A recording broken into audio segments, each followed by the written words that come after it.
La période des fêtes est maintenant arrivée. C'est un moment de l'année où nous pouvons prendre un peu de recul face aux exigences quotidiennes de la vie. C'est une période de l'année où nous mettons en action nos vraies valeurs fondamentales. La priorité de la période des fêtes est le partage. Partage de notre richesse en nous offrant des cadeaux les uns aux autres, souvent même au-delà de nos moyens, parce que ça nous fait tellement plaisir d'offrir quelque chose que l'autre a vraiment besoin. Mais la période des fêtes, c'est tellement plus que le partage de cadeaux. C'est le moment où nous donnons du temps à nos familles, à nos amis proches.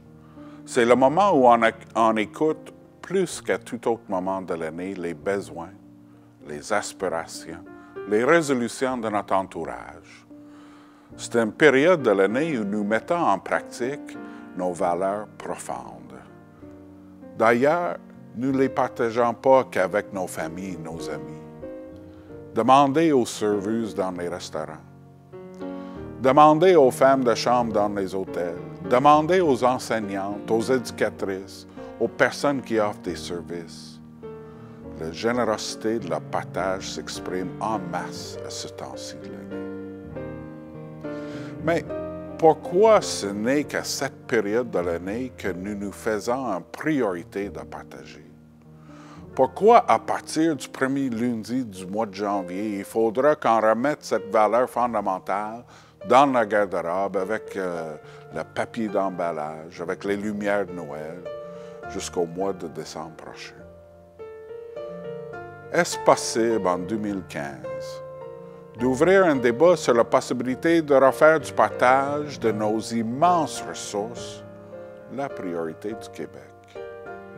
Est-ce possible de mettre nos énergies pour assurer aux jeunes des opportunités extraordinaires, indépendamment de la position socio-économique de leurs parents?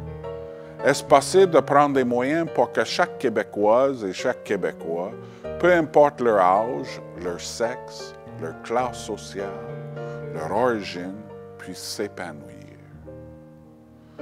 Arrêtons donc de faire de faux débats sur le fait qu'il y a des parents qui ont en place dans les services de garde à contribution réduite et qui en abusent.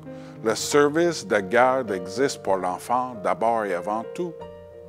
De toutes mes conversations avec les éducatrices en service de garde, il n'y a jamais eu une personne qui m'a dit qu'il y a des enfants qui abusent de leur place dans ce service indispensable pour nos familles, en commençant par l'enfant. En misant sur le partage de nos ressources pour offrir une place de service de garde pour tout le monde qui considère qu'il en a besoin, collectivement, nous sommes plus riches. Même chose pour les services de santé et des services sociaux. Nous avons plus d'argent dans nos poches que les Américains après avoir payé nos impôts, nos assurances santé, parce qu'il y a un partage collectif de ressources pour s'offrir un régime public de santé et des services sociaux. Plus on partage, plus la majorité de la population en bénéficie. En 2015, je souhaite que nous fassions le débat sur la redistribution de la richesse, que nous réfléchissions sérieusement à un meilleur partage. Pendant plusieurs décennies au Québec, l'esprit de partage était une priorité à l'année. De toutes les provinces au Canada, c'est au Québec qu'on a fait le plus la promotion d'une économie de partage. C'est au Québec qu'on a plus mis le budget au service de l'ensemble de la population et non la population au service de l'équilibre budgétaire. Quand je suis arrivé au Québec, il y a 30 ans, les mythes et les préjugés ont rapidement tombé.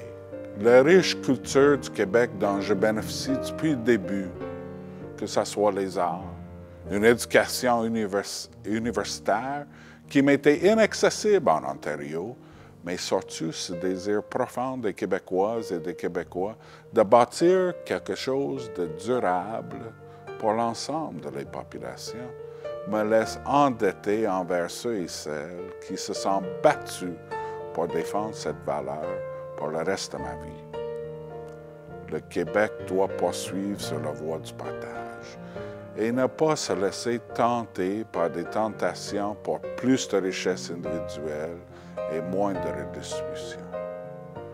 Le Québec, que j'ai appris rapidement à aimer, est dans cet esprit de partage pour tenter d'améliorer la vie de l'ensemble des citoyens.